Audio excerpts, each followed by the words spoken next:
Channel यो चाहिँ हो मेरो सिल्भर प्ले बटन। यो चाहिँ मैले भर्खरै पाएको छु अनि यसको लागि चाहिँ म सबैभन्दा पहिला हाम्रो सम्पूर्ण भ्युअर्सहरूलाई अनि त्यसपछि सब्सक्राइबरहरूलाई चाहिँ धेरै धेरै धन्यवाद दिन चाहन्छु। तपाईँहरूले हेरिदिनु भएको भएर अनि सब्सक्राइब गरिदिनु भएको भएर चाहिँ मैले मेरो फर्स्ट सिल्भर प्ले बटन चाहिँ पाएको छु। त्यसको लागि चाहिँ म तपाईँलाई धेरै धेरै धन्यवाद दिन चाहन्छु। अनि यसको अनबक्स चाहिँ म यो भिडियोको अन्त्यमा गर्छु। अहिले चाहिँ मैले यो अप्लाई कसरी गरेँ अनि मैले यो कति दिनमा पाएँ भनेर चाहिँ तपाईँहरूलाई बताउनेवाला छु। सिल्भर प्ले बटनको लागि अप्लाई गर्न चाहिँ हामीलाई एउटा कोड चाहिन्छ। त्यो कोड चाहिँ हाम्रो 100K पुरा हुने बित्तिकै चाहिँ युट्युब टिमले हाम्रो च्यानलमा पठाइदिया हुन्छ। अनि त्यही बेला चाहिँ मैले पछि अप्लाई गरौँला भनेर राखेको थिएँ। अनि पछि हेर्दाखेरि चाहिँ त्यो कोड चाहिँ हराइसकेको रहेछ। त्यही भएर चाहिँ पहिला म कोडको लागि अप्लाई गर्छु। त्यसको लागि चाहिँ म युट्युबमा गएर मेरो च्यानलमा गएर सेयरमा क्लिक गरेर चाहिँ मेरो च्यानलको URL चाहिँ कपी गरेँ। त्यसपछि त्यहाँ 3वटा डट देखेर छ त्यसमा क्लिक गरेर अनि सेटिङमा गएँ।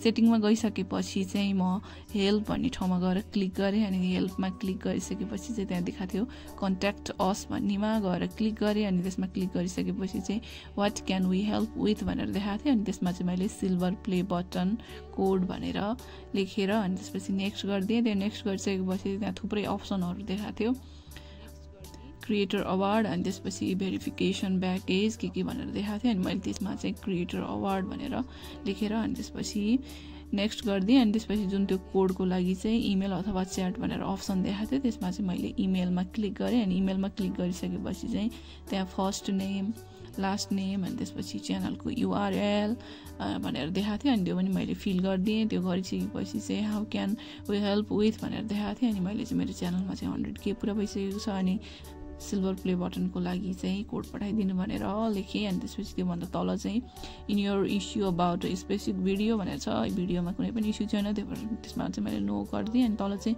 भेरिफिकेसन भनेर सोधेको थियो, त्यसमा पनि मैले नो गरेर अनि सबमिट गरिदिएँ।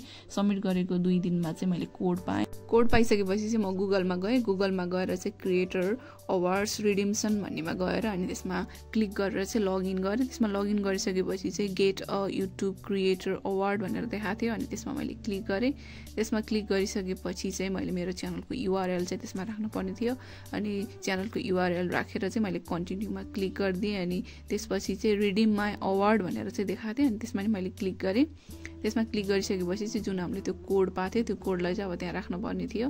अनि त्यसलाई चाहिँ मैले कपी गरेर अनि कोडलाई चाहिँ मैले पेस्ट गरिदिएँ। अनि कोड पेस्ट भइसकेपछि चाहिँ मैले नेक्स्ट गरेँ। नेक्स्ट गरिसकेपछि चाहिँ अर्को अप्सनमा चाहिँ च्यानलको नाम लेख्न पर्ने थियो। अनि मैले मेरो च्यानलको नाम लेखेँ।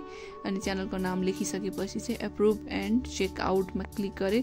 त्यसमा क्लिक गरिसकेपछि चाहिँ कन्फर्मेसन भनेर चाहिँ आएको थियो। अनि त्यो कन्फर्मेसनमा चाहिँ मैले एप्रुभ गरेँ। शिपिङ एड्रेस भनेर चाहिँ देखाउँछ। त्यसमा चाहिँ हाम्रो इमेल एड्रेस अनि country name, first name, last name, company अनि स्ट्रिट एड्रेस यस्तै थुप्रै कुरो देखाउँछ। मैले चाहिँ मेरो इमेल एड्रेस लेखेँ अनि त्यसलाई नै त्योभन्दा तल चाहिँ कन्फर्म गरेँ। त्यसपछि मैले कन्ट्रीको नाम लेखेँ नेपाल। अनि त्यसपछि फर्स्ट नेम, लास्ट नेम अनि कम्पनी चाहिँ नभएको भएर यसलाई चाहिँ मैले स्किप गरिदिएँ। अनि त्यसपछि स्ट्रिट एड्रेस यो चाहिँ हामीले करेक्ट राख्नुपर्छ।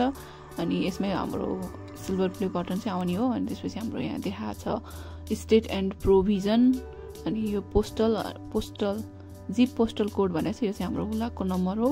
त्यसपछि चाहिँ हाम्रो फोन नम्बर अनि यो ब्याट नम्बरलाई नि मैले स्किप गरिदिएँ। अनि त्यसपछि नेक्स्ट गरिदिएँ।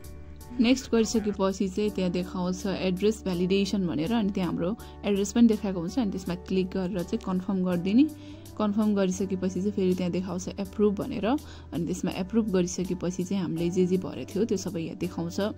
अनि एकताल त्यो सबै राम्रोसँग चेक गर्ने, नमिलेर चाहिँ भने मिलाउने। फेरि एकताल अर्डर प्लेस गरिसकेपछि चाहिँ हामीले यो मिलाउन मिल्दैन। त्यही भएर राम्रोसँग हाम्रो नम्बर अनि हाम्रो एड्रेस, हाम्रो पोस्टल कोड यो सबै राम्रोसँग चेक गर्ने। अनि यो चाहिँ फ्री अफ कस्ट हो। यसको लागि चाहिँ हामीले पैसा तिर्नु पर्दैन। यहाँ सबै लेखेको हुन्छ फ्री भनेर।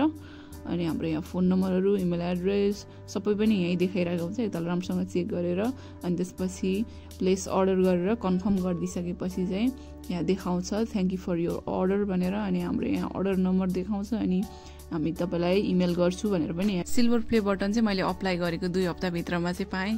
त्यसमा जुन त्यो नम्बर दिएको थियो त्यो नम्बरमा चाहिँ फोन गर्नुभएको थियो। अनि तपाईँको सिल्भर प्ले बटन आइसक्यो, लिन आउनु भनेर चाहिँ फोन गर्नुभएको थियो। त्यसपछि चाहिँ म सिल्भर प्ले बटन लिन गएँ। अनि त्यसपछि लिएर आएँ। यो चाहिँ एउटा ब्ल्याक बक्समा थियो।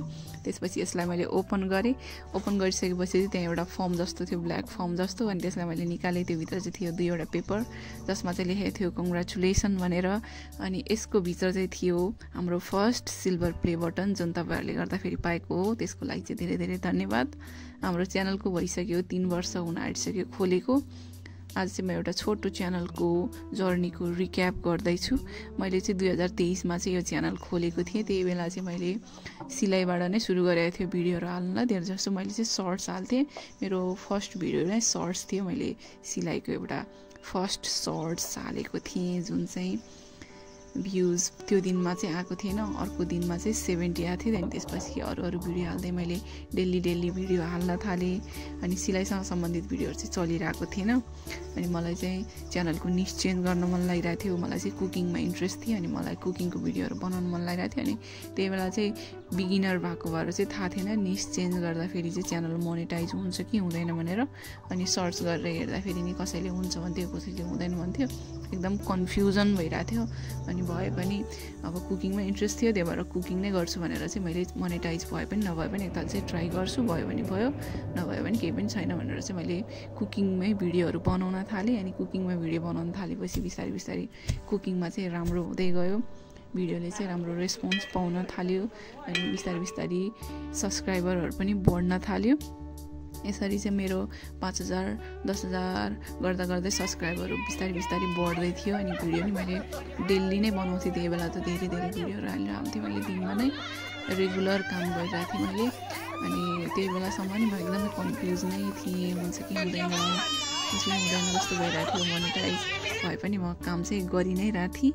अनि त्यस्तो हुँदै मेरो 50,000 60,000 जति सब्सक्राइबरहरू पनि बढ्यो। अनि त्यसपछि चाहिँ मेरो च्यानलको मोनेटाइजेसनको क्राइटेरिया पनि पुरा भयो।